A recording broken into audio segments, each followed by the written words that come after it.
같이 묵상기도함으로 2020년 고난주간 특세 둘째 날 가정예배를 하나님께 드리겠습니다. 환난날에 여호와께서 내게 응답하시고 야곱의 하나님의 이름이 너를 높이 드시며 성소에서 너를 도와주시고 시온에서 너를 붙드시며 내 모든 소재를 기억하시며 내 번제를 받아주시기를 원하노라. 아멘. 우주 만물을 지혜로 다스리시고 사랑으로 섭리하시는 하나님 아버지, 죄인을 구원하신 부활을 향하여 고난의 길을 걸어가신 예수님의 은혜와 사랑을 기념하는 고난주간 특세 가정예배 둘째 날 예배를 허락해 주시니 감사드립니다. 오늘도 저희를 사랑하셔서 하늘의 공의와 은총의 천국 잔치와도 같은 감사와 기쁨의 예배가 되게 하여 주시옵소서. 이 예배를 통하여 성삼위 하나님께서 영광을 받으시고 각 가정에서 예배드리는 모든 성복의 가족들에게 하늘의 신령한 복과 땅의 기름진 복을 풍족히 내려 주시옵소서. 우리를 시간마다 분초마다 사랑하시는 예수님의 거룩하신 이름으로 기도드립니다. 아멘. 찬송가 304장을 부르겠습니다.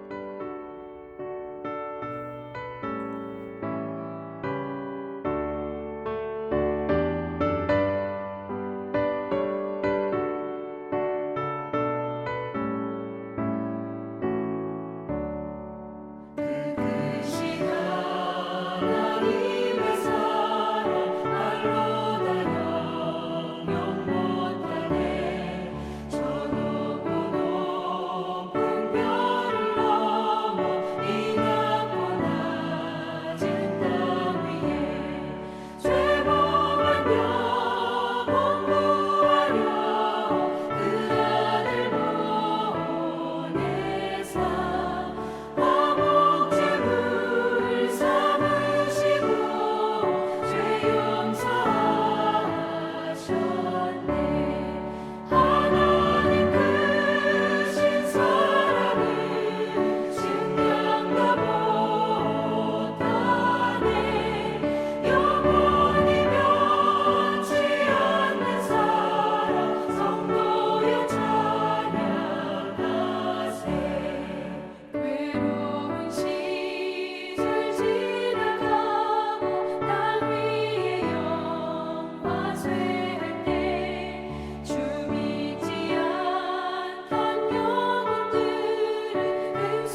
고난주간 특세 두 번째 날 우리에게 주시는 하나님의 말씀은 마가복음 12장 1절로부터 12절 말씀입니다. 마가복음 12장 1절로부터 12절까지 말씀을 제가 봉독하겠습니다.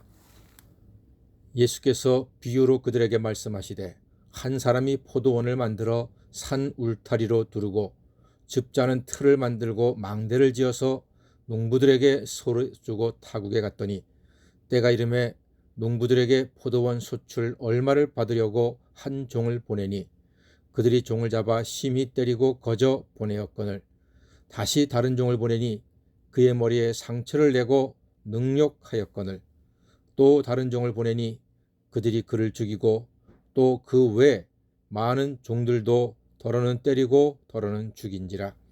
이제 한 사람이 남았으니 곧 그가 사랑하는 아들이라. 최후로 이를 보내며 이르되 내 아들은 존대하리라 하였더니 그 농부들이 서로 말하되 이는 상족자니 다 죽이자. 그러면 그 유산이 우리 것이 되리라 하고 이에 잡아 죽여 포도원 밖에 내 던졌느니라. 포도원 주인이 어떻게 하겠느냐? 와서 그 농부들을 진멸하고 포도원을 다른 사람들에게 주리라. 너희가 성경의 건축자들이 버린 돌이 모퉁이의 머릿돌이 되었나니 이것은 주로 말미암아 된 것이요 우리 눈에 놀랍도다 함을 읽어보지도 못하였느냐 하시니라. 그들이 예수의 이 비유가 자기들을 가리켜 말씀하심인 줄 알고 잡고다 하되 무리를 두려워하여 예수를 두고 가니라. 아멘. 오늘은 버린 돌이 머릿돌 되시다는 제목으로 같이 말씀을 나누겠습니다. 2020년 고난주간 특세 가정예배 둘째 날에도 하나님의 은혜와 사랑이 각 가정마다 성도님들마다 풍성하기를 간절히 소망합니다. 우리 예수님은 말씀이 육신이 되신 분입니다. 예수님은 말씀이시며 태초에 천지를 창조하셨습니다. 예수님은 곧 지혜의 말씀, 지혜 자체이시기도 합니다. 말씀이 육신이 되어 우리 가운데 거하시는 예수님은 특히 비유의 천재이십니다.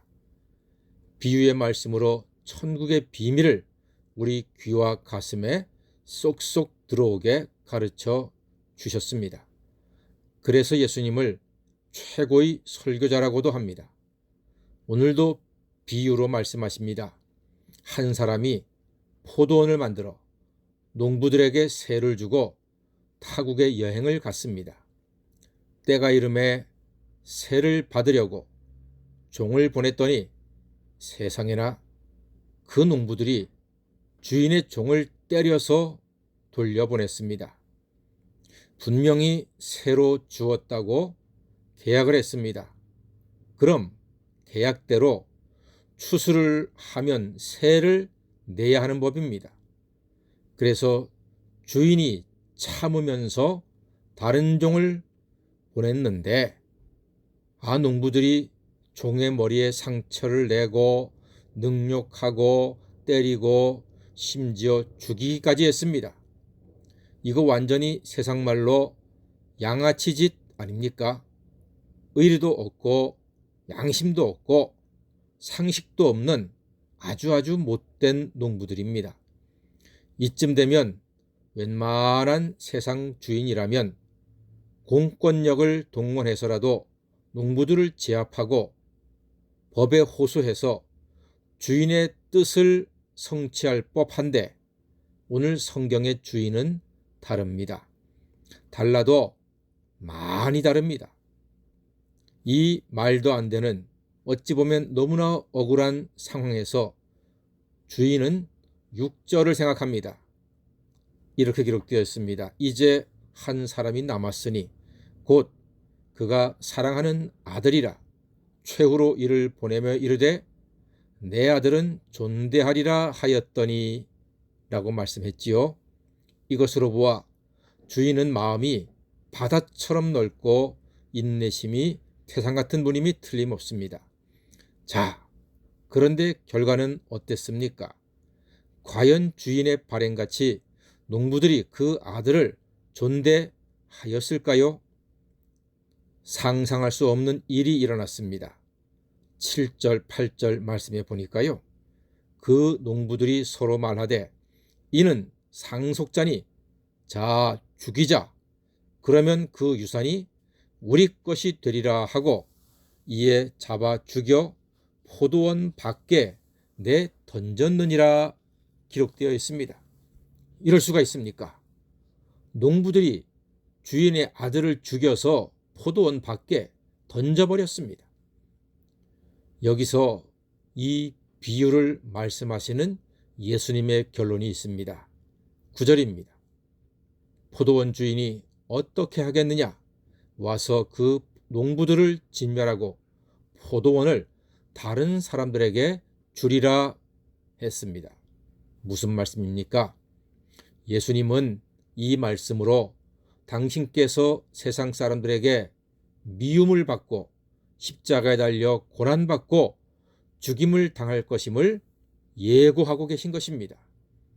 이스라엘 백성들, 특히 종교 지도자들은 하나님이 선물로 맡겨주신 선민으로서의 축복과 은혜를 망각하고 성경의 예언대로 이 땅에 오신 하나님의 아들 메시아 그리스도 예수님을 멸시하고 박해하고 심지어 십자가에서 돌아가시게 했습니다. 온 세상의 주인이신 하나님은 아들 예수님을 세상의 구원자로 보내주셨습니다. 그러나 가짜 주인 행세를 하는 많은 사람들과 종교인들이 예수님을 미워하고 자기가 세상의 주인 노릇을 하려고 했습니다. 그들은 모두 하나님의 심판을 결코 면하지 못할 것입니다. 종교인들이 버린 예수님을 오늘 성경은 건축자들이 버린 돌이라 했습니다. 자기를 건축자라 생각하는 종교인들이 예수님을 버린 돌 취급을 했습니다. 하지만 그 건축자들이 버린 돌이 모퉁이의 머릿돌이 되었다고 합니다. 세상과 종교인들이 버린 예수님은 오히려 교회를 세우고 세상을 구원하고 천국을 완성하시는 머릿돌이 되셨던 것입니다. 예수님이 우리의 머릿돌 되심으로 우리는 믿음의 집을 튼튼히 온전히 세울 수 있게 되었습니다. 예수님의 십자가 흘리신 보혈로 죄 씻음 받고 구원받아 영생을 얻은 우리는 천국의 집을 소유하게 되었습니다. 예수님이 내 인생의 모퉁이돌이 되시니 우리는 영원히 흔들리지 않는 믿음의 집에 살 수 있게 되었습니다. 예수님을 모퉁이돌로 모시고 믿는 사람은 인생의 태풍이 불어오고 홍수가 나고 땅이 흔들리는 위기에서도 흔들리지 않고 견고하고 안전하게 살아갈 수 있습니다. 그러므로 오늘도 모퉁이돌 예수님과 형통한 인생길을 걸어가는 성도가 되시기를 주님의 이름으로 간절히 축원합니다. 아멘. 기도하겠습니다.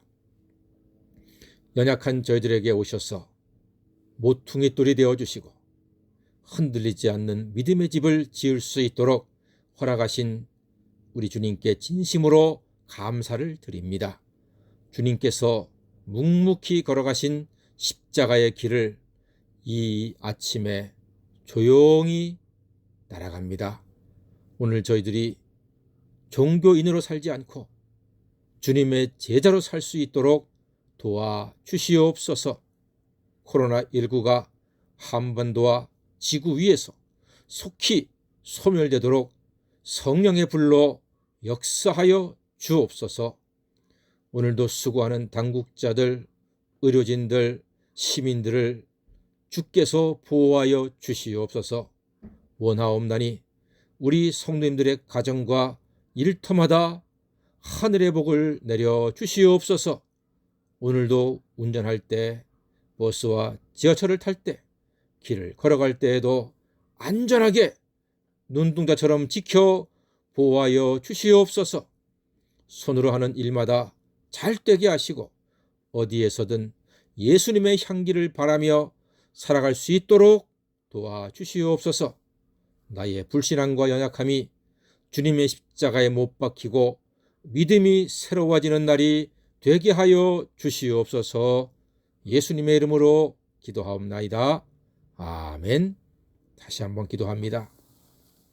우러러 비었기는 죄인 구원하시려 고난의 십자가를 기꺼이 지신 예수 그리스도의 은혜와 귀하고 귀한 독생자를 세상에 보내신 하나님 아버지의 무한하신 사랑하심과 고난주간 특세에 동참한 우리를 오늘도 걸음걸음 보호하시고 인도하시는 성령님의 역사와 교통하심이 예수님을 모퉁이돌로 삼아 흔들리지 않는 견고한 믿음의 집을 지어 주님을 찬양하고 예배하며 영광 돌리며 살기를 소망하는 이 시간 함께한 모든 성복의 가족들과 이 나라 위에 이제로부터 영원토록 함께 하시기를 간절히 축원하옵나이다. 아멘.